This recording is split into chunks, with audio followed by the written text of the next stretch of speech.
Assalamualaikum warahmatullahi wabarakatuh. Kami dari kelompok 8 akan mempresentasikan hasil kerja kelompok kami yang berjudul tentang pembinaan teknik bercocok tanam transgenik. Kelompok kami beranggotakan saya sendiri, Dino Agus Sumardiansyah, Muhammad Berlian Adi Satria, Desi Zuhratul Kurnia, Nisa Sinta Nurfadila. Selanjutnya, apa itu transgenik? Transgenik adalah tanaman yang telah direkayasa bentuk maupun kualitasnya melalui penyisipan gen atau DNA. DNA binatang, bakteri, mikroba, atau virus untuk tujuan tertentu. Apa tujuan penyisipan gen asing? Tujuannya penyisipan gen asing ini untuk mendapatkan tanaman dengan sifat-sifat yang diinginkan. Misalnya pembuatan tanaman yang tahan suhu tinggi, suhu rendah, kekeringan, resistensi terhadap hama, serta kuantitas dan kualitas yang lebih tinggi dari tanaman alami.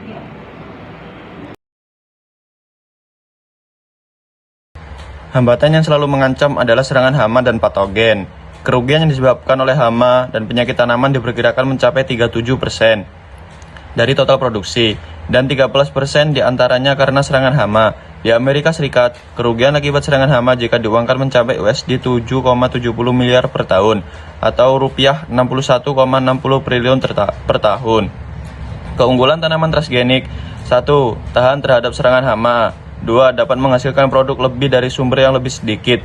3. Rekayasa tanaman dapat hidup dalam kondisi lingkungan ekstrim, akan memperluas daerah pertanian, mengurangi bahaya kelaparan. 4. Makanan dapat menjadi lezat dan menyehatkan. Kelemahan tanaman transgenik: dengan terjadinya transfer genetik di dalam tubuh, organisme transgenik akan muncul bahan kimia baru yang berpotensi menimbulkan pengaruh toksisitas pada bahan pangan. Sebagai contoh, transfer gen tertentu dari ikan ke dalam tomat yang tidak pernah berlangsung secara alami berpotensi menimbulkan risiko toksisitas yang membahayakan kesehatan dan dikhawatirkan dapat mengintroduksi alergen.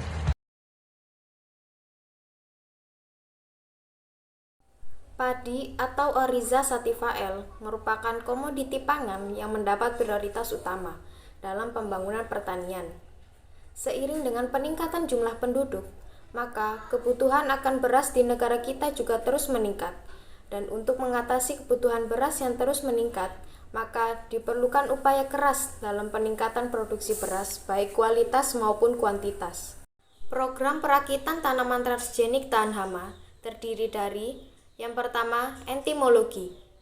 Penentuan jenis hama target dan gen tahan yang akan digunakan sebelum tanaman transgenik dirakit. Perlu dilakukan penentuan prioritas, jenis atau spesies hama yang akan dikendalikan dengan tanaman transgenik yang akan dirakit. Yang kedua, konfirmasi ketahanan tanaman transgenik tahan hama. Diperlukan untuk menentukan kemampuan gen yang terekspresi pada tanaman transgenik dalam menahan perkembangan hama target.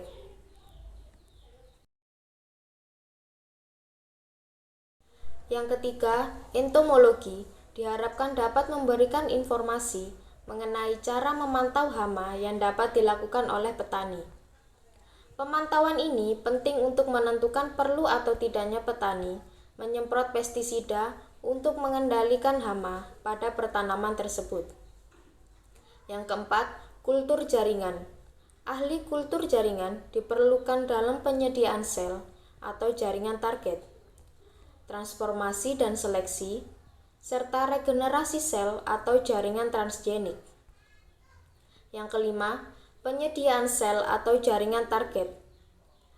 Menentukan bagian tanaman yang akan digunakan sebagai eksplan, serta media untuk induksi kalus regenerasi atau organogenesis. Jenis media akan menentukan keberhasilan kultur jaringan dan transformasi. Dan yang keenam, transformasi dan seleksi. Beberapa teknik transformasi yang dikenal adalah elektroforesis, dan dengan mempergunakan bakteri Agrobacterium.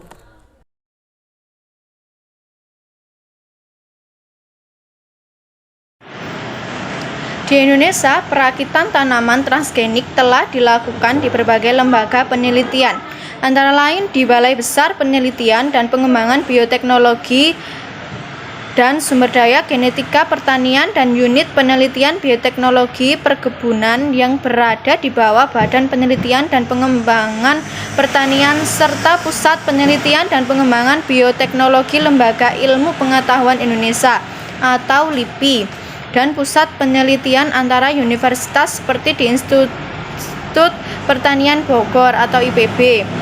Komoditas yang diteliti dan direkayasa meliputi padi untuk ketahanan terhadap pengerek batang dan wereng, coklat, kedelai untuk ketahanan terhadap pengerek polong, ubi jalar untuk hama baleng, dan kakao untuk ketahanan terhadap pengerek buah kakao. Kegiatan penelitian dimulai sejak tahun 1995, namun hingga kini belum ada tanaman hasil rekayasa genetika peneliti Indonesia yang dilepas. Dipandang dari segi manfaat ekologi potensial, di mana hasil evaluasi dampak lingkungan dari organisme transgenik sering berpusat pada resiko yang menyertainya.